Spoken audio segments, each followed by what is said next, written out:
तो बेसिकली जो अपना ये टॉपिक है वो पीएलसी स्काडा कम्युनिकेशन है, जिसमें अपने पास एलन ब्रैडली की 1000 पीएलसी का मॉडल है जिसको हम कम्युनिकेट करेंगे वंडरवेयर के सॉफ्टवेयर से, जो कि अपने पास स्काडा है। तो सबसे पहले जो हमारा टॉपिक स्टेप रहेगा वो RS लिंक क्लासिक ओपन करेंगे हम लोग। और ये जो हमारे पास यहाँ पे गेटवे वर्जन है, ये एक तरह से लाइसेंस वर्जन है जो कि हम लोग कम्युनिकेशन के लिए यूज़ करते हैं। सबसे पहले हम कम्युनिकेशन में जाके कॉन्फ़िगर ड्राइवर पे जाके हम यहाँ पे देखेंगे हमारा रनिंग में शो कर रहा है कि नहीं। ये शो करने के बाद जैसे हम देखेंगे ये सक्सेसफुल लिख के आ रहा है, यानी कि पीएलसी स्काडा से हमारा मतलब पीएलसी पीसी से कनेक्ट है।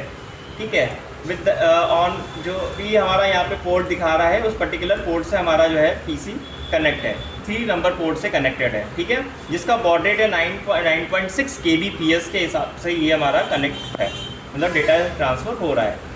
देन उसके बाद जो नेक्स्ट टॉपिक है हमारा वो है DDE डायनेमिक डेटा एक्सचेंज, जिसे हम लोग कहते हैं। इसमें आपको क्या करना है, टॉपिक कॉन्फ़िगरेशन पे आना है। देन यहाँ पे टॉपिक कॉन्फ़िगरेशन करने के बाद आपको एक न्यू पे जाना है। न्यू में जाने के बाद जैसे मान ली मैंने एक न्यू CV के नाम से या न्यू फाइल के नाम से आपने बना लिया, ये बना दिया आपने न्यू CV करके। यहाँ पे आपने क्या किया, जो भी आपने फ़ाइल बनाई है, नई फाइल बनाई है, इसको मैंने एक जिस PLC को कॉन्फ़िगर किया था उस PLC को सेलेक्ट करके अप्लाई कर देंगे, तो ये हमारा न्यू CV के नाम से यहाँ पे फाइल सेव हो जाएगी। सारा डेटा यहाँ पे ले लेगा, इस पर्टिकुलर PLC का सारा डेटा इस पर्टिकुलर फाइल में आ चुका है। यहाँ पे हम चेक कर लेंगे, ये इसने ऑटोमेटिक प्रोसेसर ले लिया है SLC 500। और यहाँ पे हम कोड मैसेज यानी कि जो transfer data transfer collection mode है इसको हमने कम कर दिया है, 1 मिलीसेकंड के अकॉर्डिंग कर दिया है।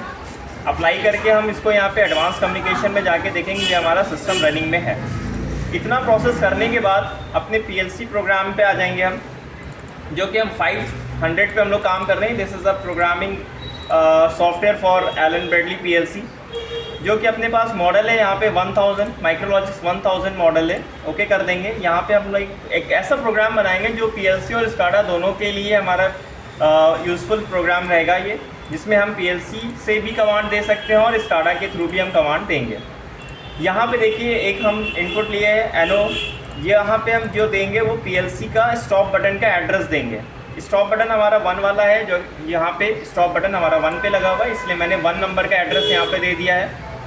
और स्टार्ट बटन हमारा यहाँ पे है जो कि स्टार्ट की तरह काम कर रहा है, जो कि ग्रीन कलर से कनेक्ट है 2 नंबर से। ठीक है, इसके बाद हम एक पैरेलल पाथ ले रहे हैं जो कि हमारे स्काडा के लिए है और एक आउटपुट के लिए रहेगा। यहाँ पे आउटपुट हमारा कॉमन रहेगा, PLC और स्काडा दोनों के लिए आउटपुट जो हमारा है वो कॉमन रहेगा। यहाँ पे इस तरह से ये दोनों आउटपुट कॉमन है। ये आउटपुट हमारा PLC से भी ऑपरेट होगा और साथ ही साथ हमारे स्काडा से भी ऑपरेट होगा। ठीक है, तो इसका इनपुट हमने यहाँ पे दे रहे हैं। PLC के स्टार्ट किससे होगा, सेकंड वाले इनपुट से हमारा ये आउटपुट ऑन हो जाएगा।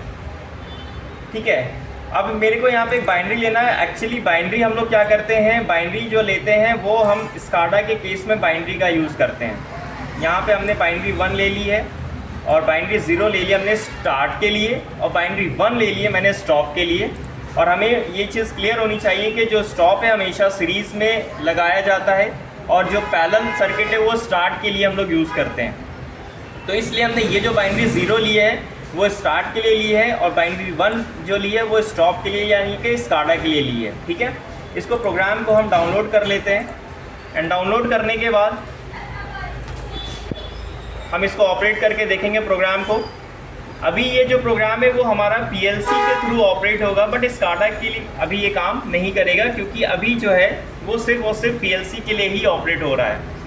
ठीक है, क्योंकि अभी स्काडा को मैंने कॉन्फ़िगर नहीं किया है, दैट्स वाई ये जो हमारा प्रोग्राम PLC के लिए रेडी हो चुका है। ठीक है, PLC के लिए काम कर रहा है। अब हम स्काडा सॉफ्टवेयर पे आ रहे हैं। स्काडा पे जाने के बाद मैं एक यहाँ पे फाइल बना देता हूँ, न्यू फाइल ले लेता हूँ और ये फाइल ओपन हो गई है।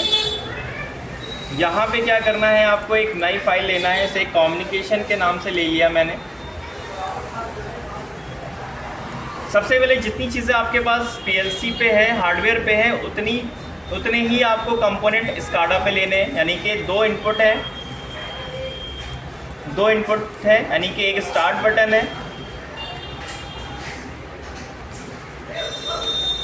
सेकंड जो हमारा स्विच है वो स्टॉप के लिए है। तो ये भी मैंने यहाँ पे ले लिया है। अब बटन को कॉन्फ़िगर करने के लिए सबसे पहले आपको क्या करना पड़ेगा, डबल क्लिक करेंगे, डिस्क्रीट वैल्यू पे जाएंगे, यहाँ पे एक टैग नेम दे देंगे, एसएस दे दिया मैंने, एक अलग सा टैग नेम दे दिया एसएस, जिसको डायरेक्ट बटन यानी कि एनो टाइप का हमारा ये स्विच है। ओके किया, डिफाइन किया, टाइप में गए और आईओ डिस्क्रीट लेंगे। यहाँ पे आईओ डिस्क्रीट एक पावर टैग कहलाता है, जिसको हम लोग अदर सॉफ्टवेयर से कम्युनिकेशन करने के लिए इसका यूज़ किया जाता है। ओके किया मैंने, यहाँ पे एक्सेस नेम आपको बनाना पड़ेगा, ऐड करेंगे। यहाँ पे आपने दे दिया, सपोज़ आपने दे दिया PLC के लिए, यहाँ पे दे दिया एक्सेस नेम दे दिया PLC, ठीक है। एप्लीकेशन नेम में RSLINX जिस सॉफ्टवेयर से कम्युनिकेशन कर रही है, दिस इज़ हमारा प्रोग्रामिंग सॉफ्टवेयर, कम्युनिकेशन सॉफ्टवेयर है, जो कि एलन ब्रैडली के लिए यूज़ करते हैं हम लोग, RS लिंक के नाम से है। और यहाँ पे आपने बनाया था टॉपिक नेम, उसका क्या नाम था, उसका नाम अगर आपको देखना है तो यहाँ पे आइए DDE में, टॉपिक कॉन्फ़िगरेशन में, यहाँ पे न्यू CV के नाम से आपने बनाया है। देखिए मैं फिर से आपको रिवाइज कर दे रहा हूँ, यहाँ पे न्यू CV के नाम से है और ये आपको नाम आपको देना है न्यू CV यहाँ पे टॉपिक नेम में, ठीक है। और DDE के थ्रू कर रहे हैं, एडवाइज ऑल आइटम, ओके किया, ये अपना एक तैयार हो गया यहाँ पे एक्सेस नेम PLC के नाम से। अब आपने को क्या करना है, स्टार्ट बटन के लिए जो बाइनरी ली है उस बाइनरी का एड्रेस आइटम में आपको प्रोवाइड करना पड़ेगा। यहाँ पे ये हमने बाइनरी दे दिया है, स्टार्ट वाली बाइनरी। और स्टॉप की कॉन्फ़िगरेशन करने के लिए हम सेम चीज़ें यहाँ पे भी करेंगे। यहाँ पे हम टैग नेम देंगे, अलग टैग नेम देंगे स्टॉप करने के लिए। और यहाँ पे जो हमारा बटन का जो कॉन्फ़िगरेशन रहेगा वो डायरेक्ट रहेगा, क्योंकि ऑलरेडी हम प्रोग्राम में NC बटन ले चुके हैं। यहाँ पे ये स्टॉप की कंडीशन को फॉलो करेगा, क्योंकि हम यहाँ पे स्टॉप के लिए काम कर रहे हैं, इसलिए मैंने यहाँ पे डायरेक्ट ले लिया है। ओके किया, सेव किया, टाइप में जाके आईओ डिस्क्रीट ले लेंगे। और ये जो बाइनरी है, बाइनरी हमने 1 ली है स्टॉप करने के लिए। जो 1 नंबर बाइनरी है आइटम में, यहाँ पे 1 नंबर बाइनरी का एड्रेस देंगे, जो कि हमारे इस प्रोग्राम में स्टॉप के लिए काम कर रही है। तो इसको भी मैं क्लोज कर रहा हूँ, ये हमारा कंप्लीट हो गया। मैं आउटपुट के लिए यहाँ पे एक LED ले रहा हूँ और यहाँ पे हाँ, यहाँ पे आपको कौन सा लेना, फिल कलर। एक्चुअली हमें इस LED का कलर ही डिस्प्ले करना है ऑन या ऑफ के केस में। डिस्क्रीट पे जाएंगे, OP टैग नेम देंगे, ऑन है तो ये ग्रीन कलर से रिप्रेजेंट होगा और ऑफ है तो ये रेड कलर से रिप्रेजेंट होगा। ओके किया, ओके करने के बाद आपको टाइप में जाना है, आईओ डिस्क्रीट यानी कि पावर टैग ले लेंगे, यहाँ पे हम ओके करेंगे। अब यहाँ पे हमें क्या करना है, आपको इस बात का ध्यान रखना है कि आइटम में यहाँ पे हमें क्या देना है, जो आउटपुट आपने PLC प्रोग्राम में लिया है, ये आउटपुट का एड्रेस यहाँ से हम कॉपी करेंगे और कॉपी करने के बाद हम यहाँ पे आके पेस्ट कर देंगे, ठीक है। ये पेस्ट करने के बाद ये प्रोग्राम आपका कंप्लीट हो चुका है। अब हम इसको रन करा के देख रहे हैं। ओके किया, इग्नोर किया, देन अब देखिए ये अभी हमारा स्काडा भी ऑफ है, आउटपुट हमारा, और PLC पे भी आउटपुट ऑफ है अभी हमारा। हम इसको PLC को ऑन करेंगे with the help of SCADA this switch but as a start button, जो कि हमने यूज़ किया है इसको आउटपुट को स्टार्ट करने के लिए। और स्टॉप जो स्विच लिया है वो इस PLC को कमांड दे रहा है स्टॉप होने का, ठीक है। अगर PLC से हम ऑन करेंगे तो PLC पे भी ऑन हो जाएगा और हमारे स्काडा पे भी ऑन हो रहा है।